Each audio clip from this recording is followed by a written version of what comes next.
Assalamualaikum Ustaz. Waalaikumsalam warahmatullahi wabarakatuh. Qadarullah, saya dan istri sedang Allah beri ujian berupa kondisi kesehatan anak kami. Ujian ini saya rasa sangat menguras fisik, mental maupun materi. Saya selalu berusaha untuk husnul dzan kepada Allah. Akan tetapi ketika sedang sangat lelah, saya sering merasa futur dan putus asa akan pertolongan Allah. Mohon nasihatnya Ustaz. Apa yang harus saya lakukan ketika sedang futur?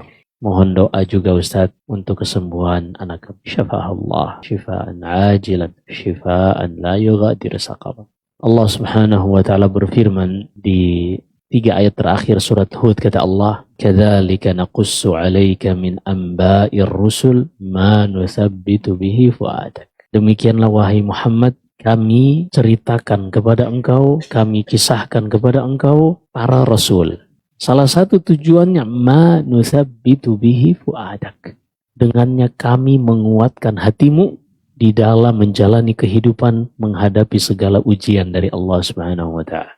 Dan para rasul ini Allah jadikan bagi kita role model sebagai panutan di dalam kita berinteraksi dengan takdir Allah. Misalnya ketika kita sakit-sakitan atau seperti kasus yang disebutkan, Ustaz, kadang anak futur. Ini padahal yang sakit anaknya, bukan dianya. Allah pernah mengisahkan di dalam Al-Quran tentang seorang Rasul yang penyakitnya belum pernah ditimpakan kepada selain Rasul tersebut. Dia adalah Ayyub alaihissalam. Wa Ayyub idnada rabbahu anni massani ad-dur wa anta arhamur rahim. Kata Allah di dalam surat Al-Anbiya, dan ingatlah kisah Nabi Ayyub ketika ia berdoa kepada Allah, "Ya Allah, aku benar-benar ditimpa ujian yang sangat berat dan aku mengetahui Engkau yang maha merahmati hamba-hamba." Ceritanya panjang, tapi ada satu peristiwa yang dikisahkan Ibnu Katsir di dalam kitabnya Al-Bidayah wan Nihayah. Jadi Nabi Ayyub ini setelah 17 tahun atau 18 tahun diuji seperti itu. Sampai nggak punya rumah. Sebelumnya propertinya banyak, tanahnya banyak, asetnya banyak, kambing, sapi, onta banyak, anak-anaknya banyak.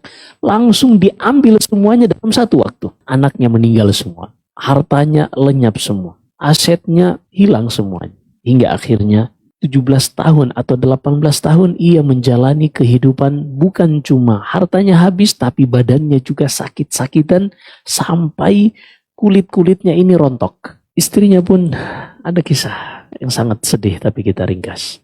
Istrinya pun mengatakan, "Wahai Ayyub, engkau kan nabi. Kenapa engkau tidak minta kepada Allah untuk langsung menghilangkan penyakitmu? Kan doamu makbul." Apa kata Nabi Ayyub? Dan lihatlah seorang yang memahami kodratnya sebagai hamba. Kata Nabi Ayyub, "Laqad 'ishtu 70 sana mu'afah. La in ibtulitu 70 sana la sabartu 'alayha." Aku telah hidup selama 70 tahun dalam keadaan sehat walafiat, berkelimpangan harta. Maka kalau aku menguji aku dengan 70 tahun sakit, aku rasa itu adalah impas. Subhanallah. Tapi karena istrinya yang sudah jadi istrinya itu, karena Nabi Ayyub nggak bisa ngapa-ngapain, ini cerita ringkasnya, terpaksa dia yang bekerja. Yang sebelumnya istri seorang kaya, dia menjadi pembantu di rumah orang lain, HRT di rumah orang lain. Hingga akhirnya orang-orang pun menolak untuk menerima jasanya, takut ketularan penyakit Ayyub alaihissalam. Dan pada saat itu mereka belum makan, terpaksa istrinya ini memotong rambutnya untuk menjualnya kepada anak-anak pejabat karena mantan orang kaya, rambutnya bagus. Ia pun menjual rambutnya. Setelah menjualnya mendapatkan duit yang lumayan banyak, ia membelikan makanan. Nabi Ayyub bertanya, "Dari mana makanan yang enak ini? Sudah sekian belas tahun kita nggak pernah rasakan." Istrinya cari-cari alasan. Lalu kata Ayyub, "Aqsamtu alaiki la tukhbirinnani."